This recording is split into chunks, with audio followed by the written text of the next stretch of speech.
Hey everybody, Matt here at Wheels Through Time. As you guys can see, it's a big day here at the museum. We're back on the Bikes and Beards Harley-Davidson WLDR motor. So last time you guys caught up with us, we were disassembling this motor and kind of diagnosing some of the issues. Today, we've got the bike, the engine, I should say, ready to put back together. Huge amount of work has gone into getting it to this place so far. So as you guys can see, everything's cleaned up on the table, and I'm going to kind of take you through everything that's been done to the engine so far. Like I said, ton of work, probably a good 40, 50 hours maybe into getting it this far. Today, it really happens pretty quick. It's assembly day. So as you guys know, Bikes and Beards guys bought this bike. I think they bought it in Maryland. Sean had never ridden a foot clutch bike, never really ridden an old bike much. And they jumped on this thing, rode it all the way home. Brave souls, didn't know if they were gonna make it. Jumped on a bike, had no experience with, captained it like a pro, brought it to us to do the rebuild. So motor was pretty clapped out, but at the same time had a ton of good parts. So starting with the lower end, WLDR racing type lower end. So this is a Harley-Davidson 45 cubic inch. They made this engine almost identically from almost 1929 all the way through 73. So this particular example made it through 37 to the 50s in two-wheel version. So getting to this point, guys, it's been a ton of fun so far. Of course, we start with the engine cases. You guys might remember we had the lightened up flywheels, polished rods, really cool setup. And now we've got this lower end pretty much all back together. So sandblasted the cases, rebuilt the crank. My friend Ken got it trued back within a thousandth of an inch or so.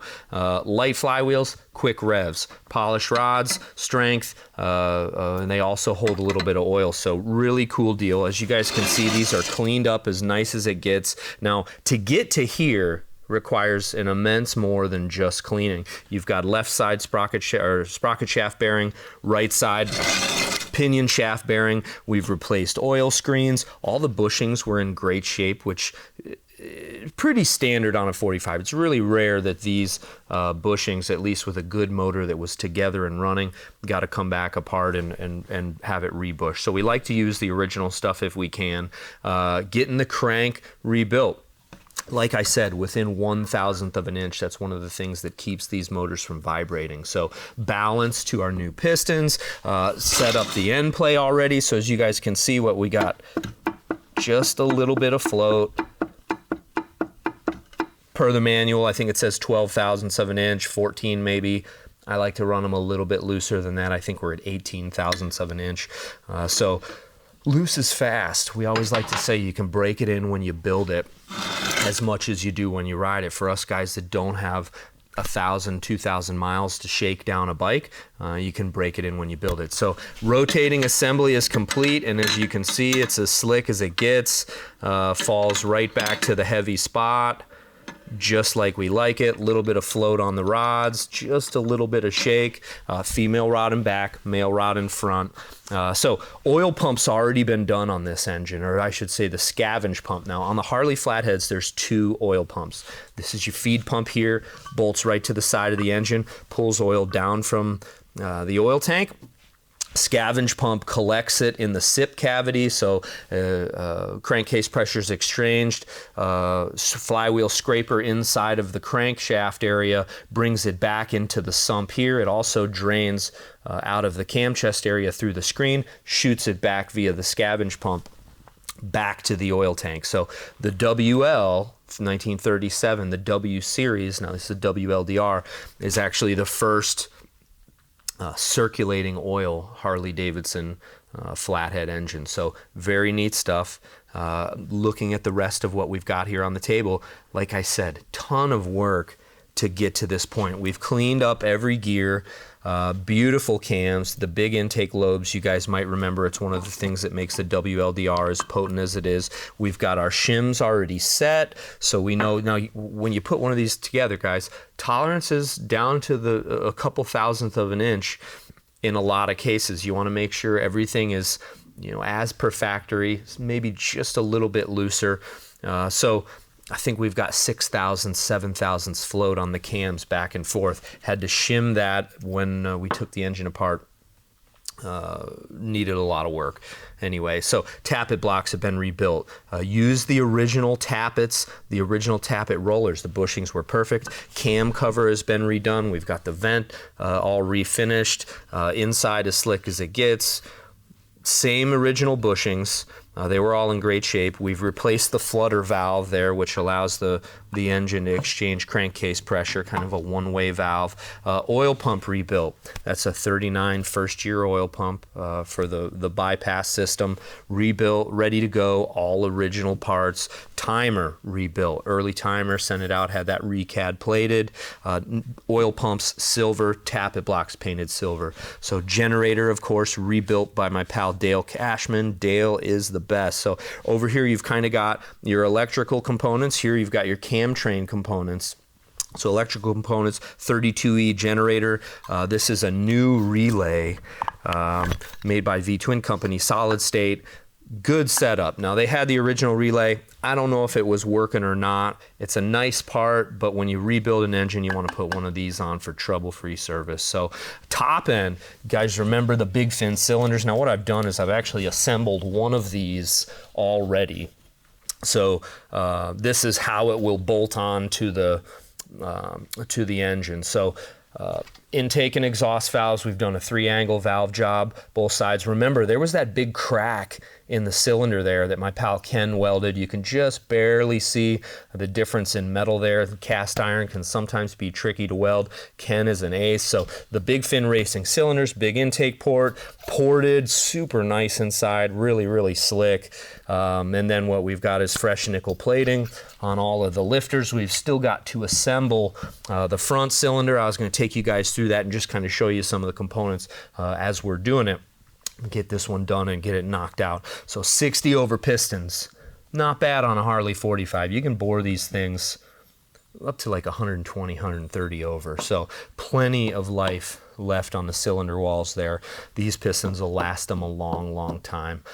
Geez, what else are we looking at? Heads, bead blasted, cleaned up, new copper gaskets. Guys, a lot of the times you see guys run the blue Teflon gaskets.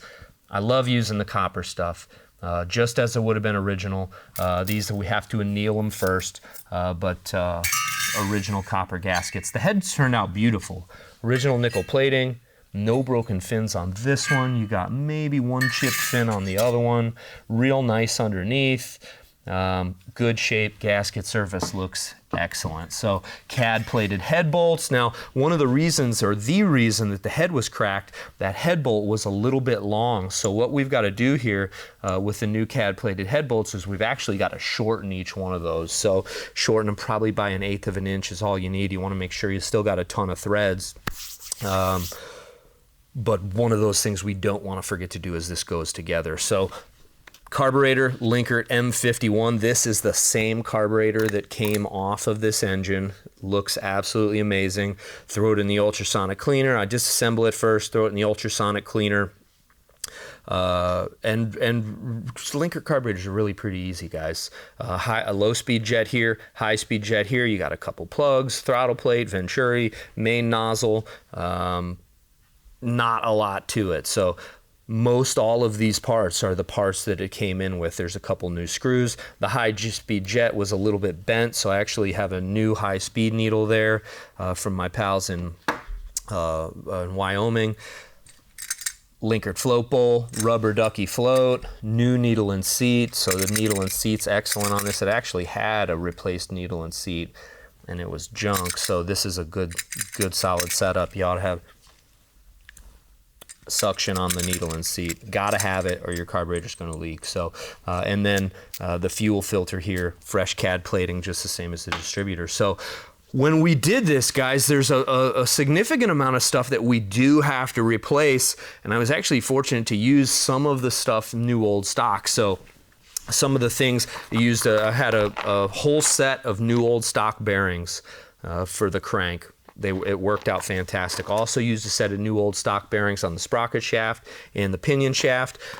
Initially when I took it apart, it looked like everything was really nice, but the closer I looked at the crank pin, it kind of had some flaws. So we used a new old stock crank pin here. Here's a lot of the Cosmoline stuff that it came with. One of the other NOS parts, pretty neat deal, is I've got a original circuit breaker wire from a Harley-Davidson WLA. So that's what's going to connect your distributor to the coil. So pistons, valves, springs, guides, NOS crank pin, bearing kit, flutter valve, oil screen kit, case nuts and bolts, gasket kits, new, I mean, just an absolute ton of parts. Float kit for the carburetor, needle and seat, new throttle shaft, cam cover screws, replaced a few of those, oil pump rotor springs, base nuts. So the stuff that's high wear and the stuff that gets beat around, we want this motor to look fresh for these guys. The bike they're doing is going to be a jam up machine, fresh paint, straightening out the bent stuff, making sure everything's refinished. So we want the motor to be equally as nice. So now's kind of the time where we jump in, guys. To do this job, you don't need a ton of special ton of special tools. You know, 3/8 wrench, 7/16, half inch, 9/16. I like to have a couple of each of them out. 7/16 socket there for tightening the oil pump up. A couple of screwdrivers. Now for specialty tools, I've got a manifold wrench, tighten down the manifold. The elbow, this is actually a Harley-Davidson factory tool, 29A. Part number, 4 Harley-Davidson 45 cylinders. So this one particularly, most of these you can get to the base nut wrench. This one here is particularly hard when you get that generator in. So not sure if I'm going to put the generator in after the cylinders or before. I might do it after, and it'll make that nut a little bit easier to get to. So piston squaring plate for installing the piston, driver here to spread your wrist pin clips, valve spring compressor for when we finish installing the valves in the cylinder, and of course a hammer. It's not a Harley tool, but you always need a hammer. So we're gonna jump in. Ought to be a ton of fun to get this thing going. Hopefully by the end of the day, you guys are gonna see what a finished Harley-Davidson WLDR 45 engine looks like.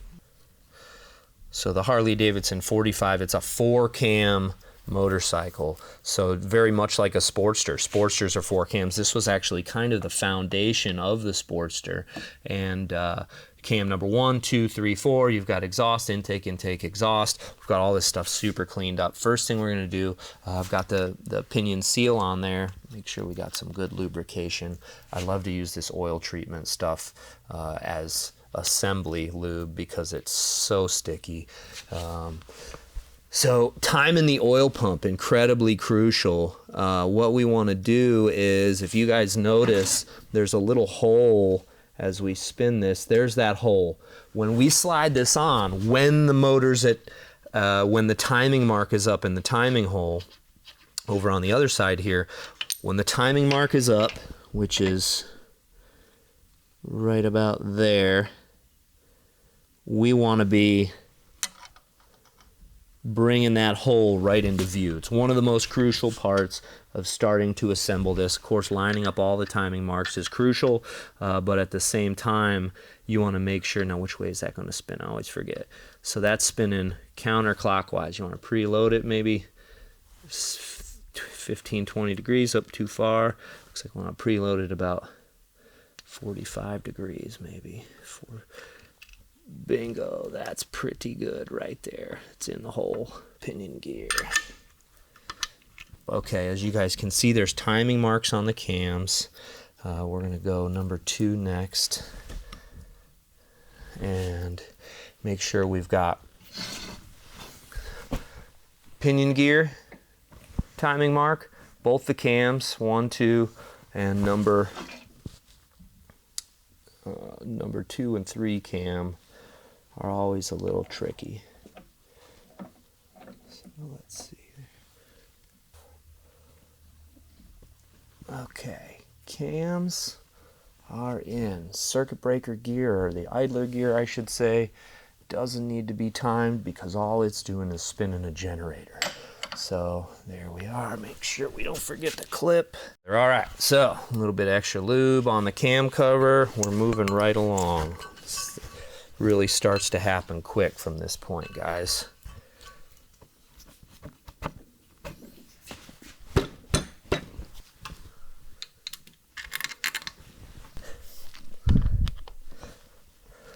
Excellent.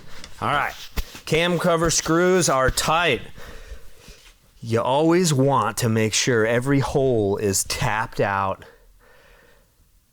because trying to jam them screws in after sandblasting some cases and thinking you've got it all cleaned up is a total pain in the butt. Make sure you run every one of those. It's a quarter 24 tap special Harley thread. Makes the job a lot easier, and nothing worse than breaking off a cam cover screw while your motor's going together. So spins nice. Excellent. So tappet blocks are directional. You got 2 rears and 2 fronts. If you put them in the wrong way, you're going to have problems and your engine will be coming apart real soon, okay? So pretty simple deal, the tappet blocks. This is just a guide. Lifter here, they're all drilled, so nothing special there. All the Harley-Davidson 45 tappets are drilled. This is one of your crucial fits right here, is how that lifter, or excuse me, how that roller sets in the lifter. This one is like brand new. So what we're going to do is oil each one of these, a little bit inside the guide, a little bit on the outside of the roller, gasket on the bottom, and then they all should slip right in. Light tap fit on these. You don't want them to be loose. You want just the slightest little tap fit. Before I tap them all the way down, I like to start the screws. So again, everything's been tapped out. Every hole has been cleaned. Makes all the difference in the world when these things are going back together. Tappet number 3 has the extra bracket here that holds your timer bail. Crucial on the early ones. The later ones did away with this. They had a little different type of distributor.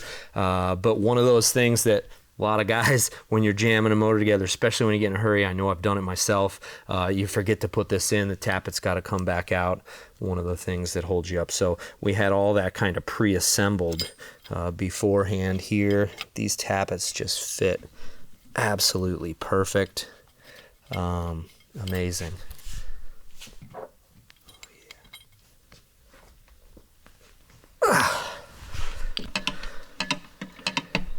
Yeah, cool. Bingo. Onto the top end, I guess. So cylinders, front and rear, and these cylinders are so cool. I know I've told you a dozen times, guys. The WLDR racing cylinders, so incredibly rare. Big fins, big intake. These have been slickened up. Look at that nice, really nice crosshatch inside. Nice as they get. So I was really lucky on these. They were loose at 50 over. So I didn't have to send them out to get bored or anything. I was just able to take them over to my bench vise and I hone them like this with a nice low-speed drill. Put the really nice crosshatch in. Actually, one of them had about 6/1000ths taper.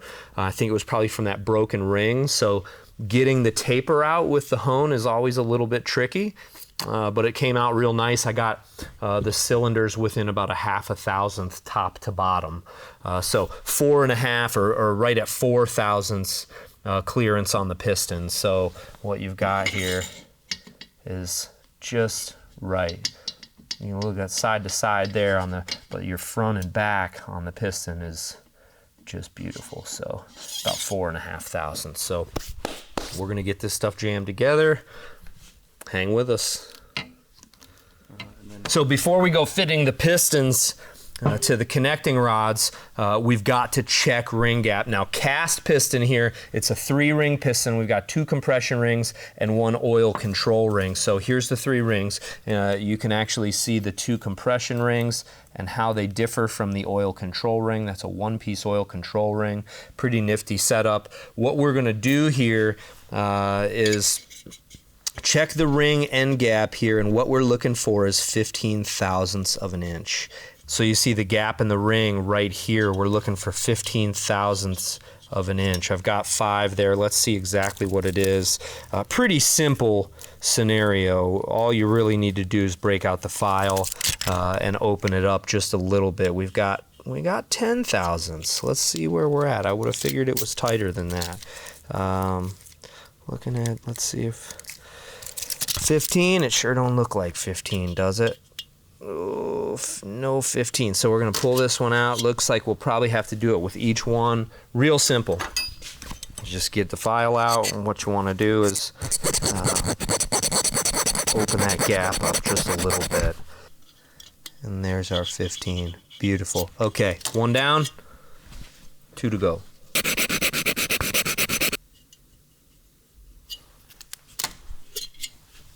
Okay, so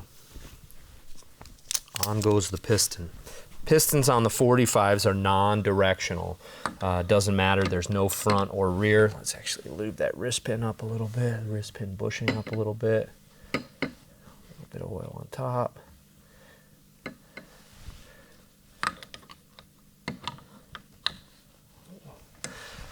Clip on the other side. This is one of those jobs that's almost better with 4 hands. Chris, you want to come over and give me a quick hand on the all you're really doing is bracing that piston. Kind of thumb on the wrist pin, keep it, and you know what, doing it down low, it'll be easy for you to brace it. And I'm gonna dink it pretty good.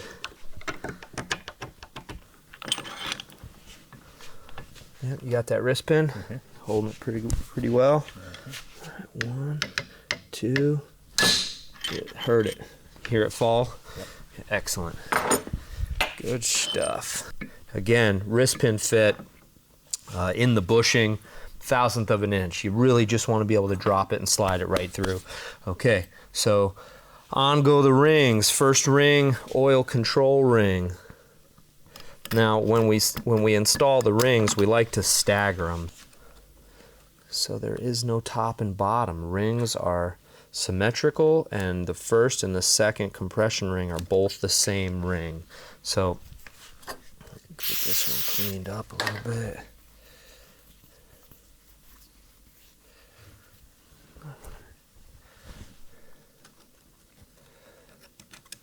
Beautiful.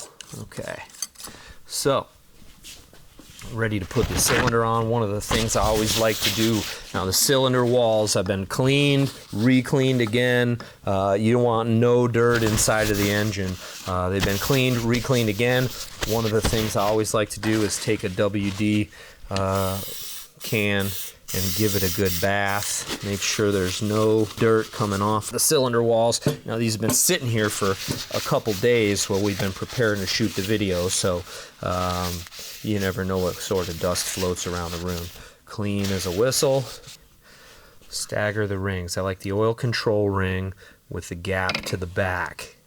Straighten back off the thrust surface. Then the other two, I like, now what you don't want to do is have the gaps lined up, because you're just going to lose compression if the gaps are lined up. That combustion's going to slip through both gaps. So you want the ring staggered. I like to put the two compression rings at about 45 degrees off of front and back, face towards the front. So top ring this way, second ring that way. Ring compressor.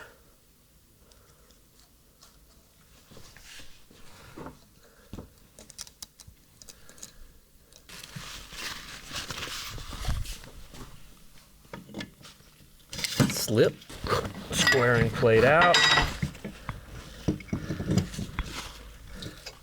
Bada bing, bada boom.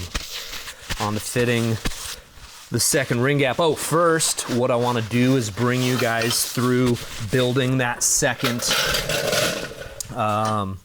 cylinder. Okay, so what we got is we're going to slide this over, and I'll hop down right over here, lay out another paper towel, and get our second cylinder, the front. Now, again, super rare stuff. This one had the same crack in it.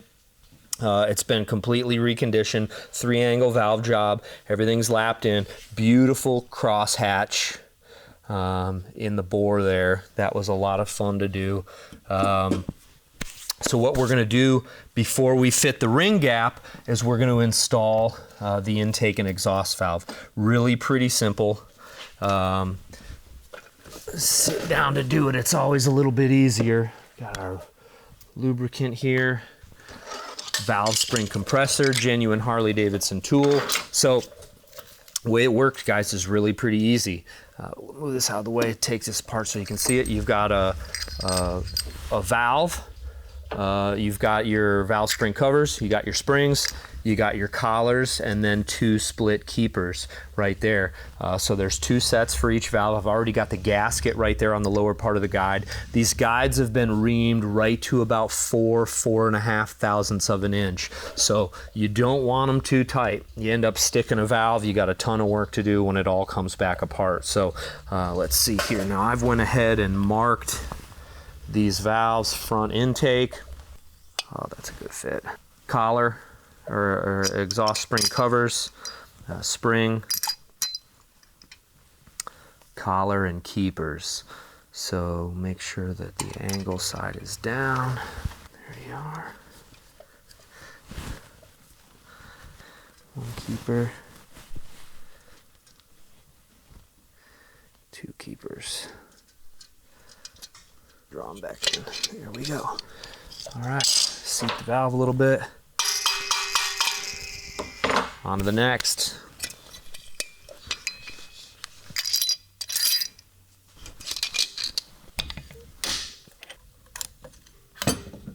All right, cylinders are on, and as you guys can see, we've still got that little bit of wiggle on both cylinders. Actually, this one here may need to come up just a little bit, but we've got the wiggle so that we can install our manifold. So manifold, pretty simple. They call this plumber nut manifold. Brass ferrules there. Got a taper on them, and they seal inside of that manifold. So I'm going to use some of my special goop here. Hit the inside of this so it seals real nice. This stuff's impervious to gas. And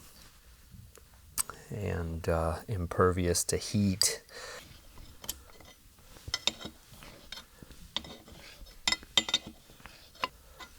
We'll bolt the carburetor on after we do the heads, time the engine, generator, and we'll be done.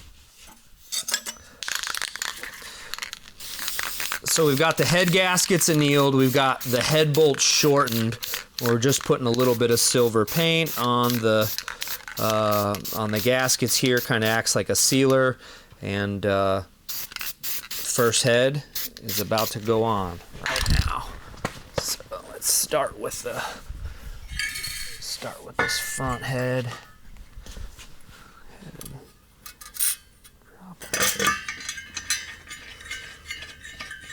Like the cylinder base nuts, incredibly important to torque these down evenly. So you just want to kind of go every other one, walk your way down, make sure you're getting real even crush on that gasket. There's 8 head bolts in a Harley 45 head, so you can go every other one, and then you kind of get to a point where you jump 2 down the way, and then start every other one from there. Paint go.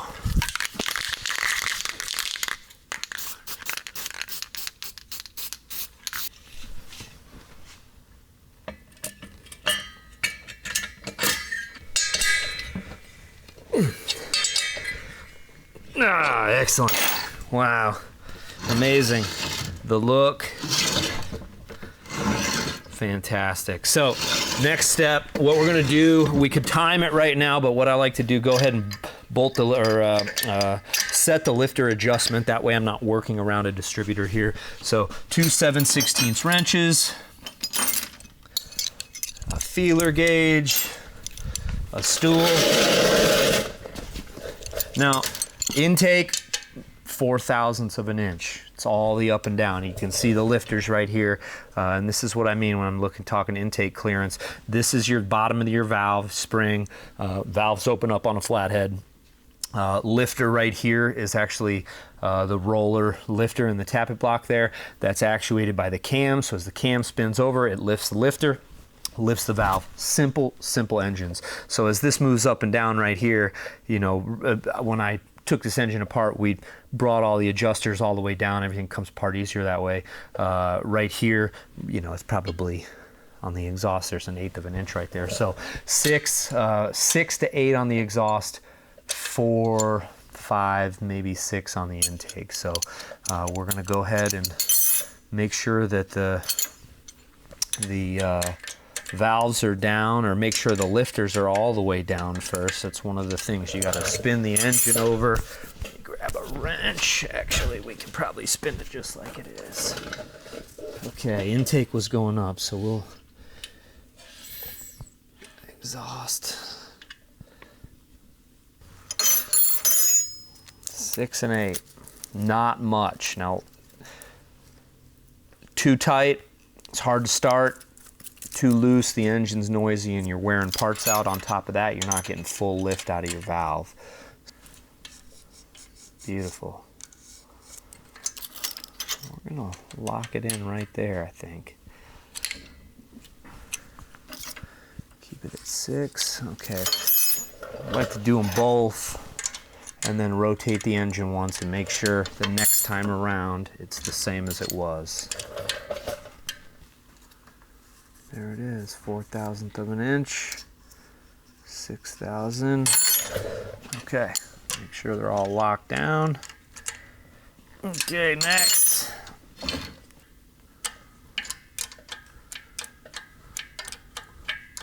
Just the slightest little bit of drag. I love it. All right, lifter covers down.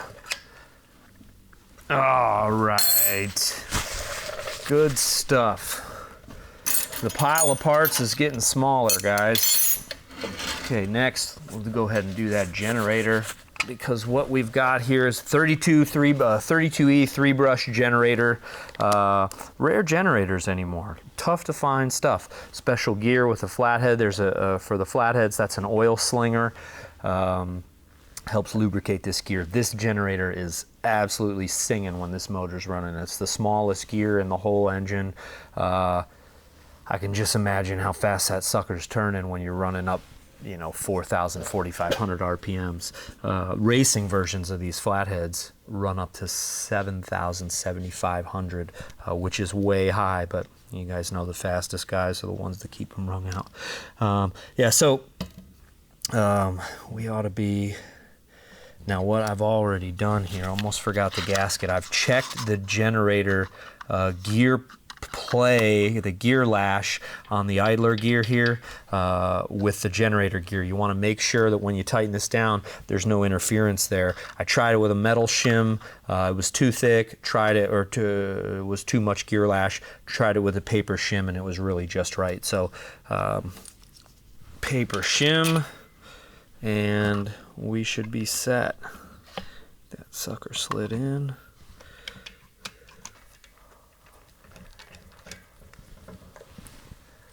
The fellow that's rebuilding our generators, Dale Cashman, he's the guy to send your Harley-Davidson 6 or 12 volt generator to. Dale's been rebuilding generators for my dad for, geez, I bet probably 20 years, and he is the guru. Every single one comes back beautiful and perfect with a new relay. They'll keep you charging for years and years. So, all right, here we go. All set. All right, time to time the engine. Time to time it. Okay, Harley-Davidson distributor, flathead. They use this same distributor, geez, for 1937 to 72, I believe. So, long time. These parts are... believe it or not plentiful as long as they used them. So we've rebuilt the generator, we pulled the shaft out, cleaned everything inside. It's self-lubricating, so it actually pulls oil into the shaft there, self-lubricating. We've got it lubed up with grease. I've rebuilt the timer here. Short lobe, long lobe, okay? The short lobe, you can see there's 2 bumps there. There's a flat side here, flat side here. Now, as this distributor sets on, what we're looking at, and I believe it spins counterclockwise. We'll check it out when we plug it in, I always forget. But you've got the short ramp there that opens these points, 1, and then you've got the long ramp there that holds the points open a little longer. Short ramp's the front cylinder, long ramp is the rear cylinder. Okay, now we've already got these points set to 22 thousandths of an inch. We're gonna go ahead and bolt the base down. Okay, now, here's one of the most important parts is timing a Harley-Davidson engine.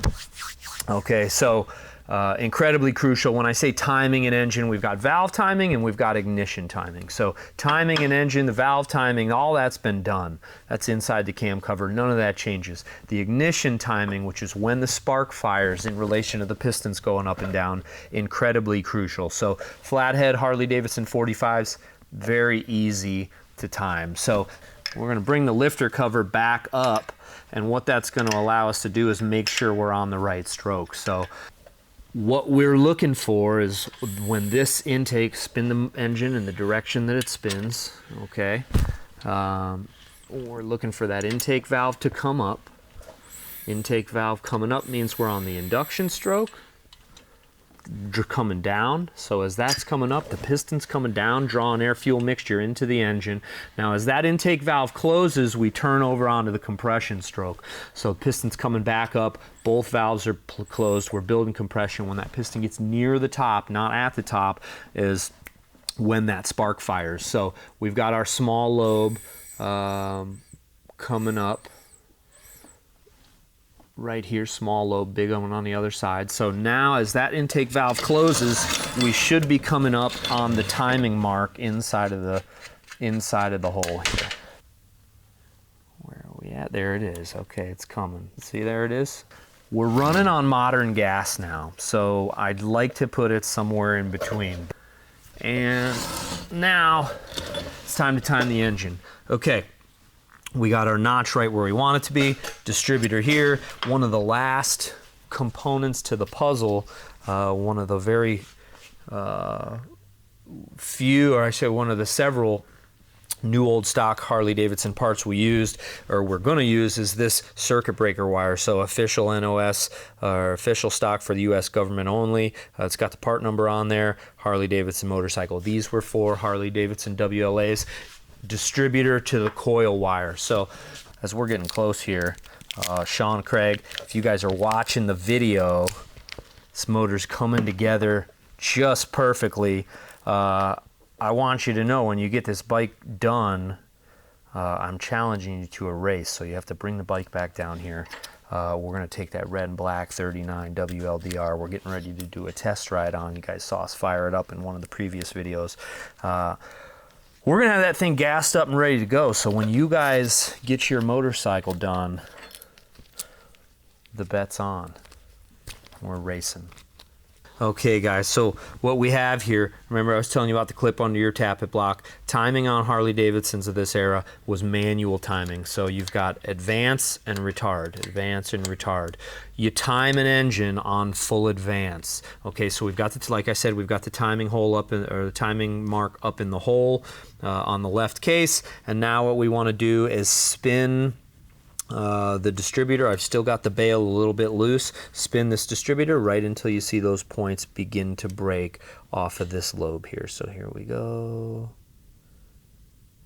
Right about there. Bingo. All right, there we are. Okay, so we're good. All right, tighten the distributor bail down. We're in the locked advanced position. Tighten it down, points adjusted, condensers installed, distributor cap, ready to bolt that carburetor on, top motor mount, and we are ready to go. So, like I told you guys, carburetor is completely rebuilt using almost all of the original parts. Really cool stuff. Of course, we've got our rubber ducky float, never sinks, nitrofill material. All right, so we'll get this gasket seated. Carburetor on a Harley 45, the float bowl comes around to the front actually. So let's re-index that right over here. And we'll leave this stuff here loose until we get it mounted. So bowl nut on the bottom, that's a 1-inch wrench. We've also got carburetor bracket here, that's a carb support, flat washer, lock washer, all set and ready to be mounted. thing about the WLA is they actually have a spacer here, which is part of the reason why we ran the long bolts inside. So 2 gaskets, you got about a 3/8 of an inch spacer.